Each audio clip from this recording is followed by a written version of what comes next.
ஒரு ஸ்பூன் வெந்தயம் போட்டுக்கலாம்.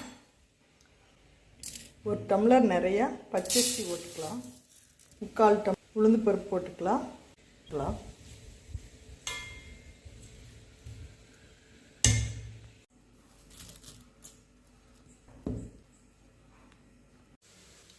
இப்போ மாவு நல்லா புளிச்சிடுச்சு.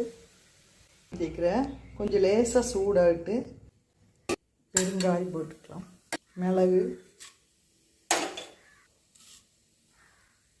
எண்ணெய் ரொம்ப சூடாகக்கூடாது. இப்போ மாவை நல்லா கலக்கி விட்டுடலாம். இந்த மாதிரி மாவு ஊற்றி ஆவியில் வேக வச்சுக்கலாம். பார்க்கலாம். இட்லி இது கொஞ்சம் ஆறணும்.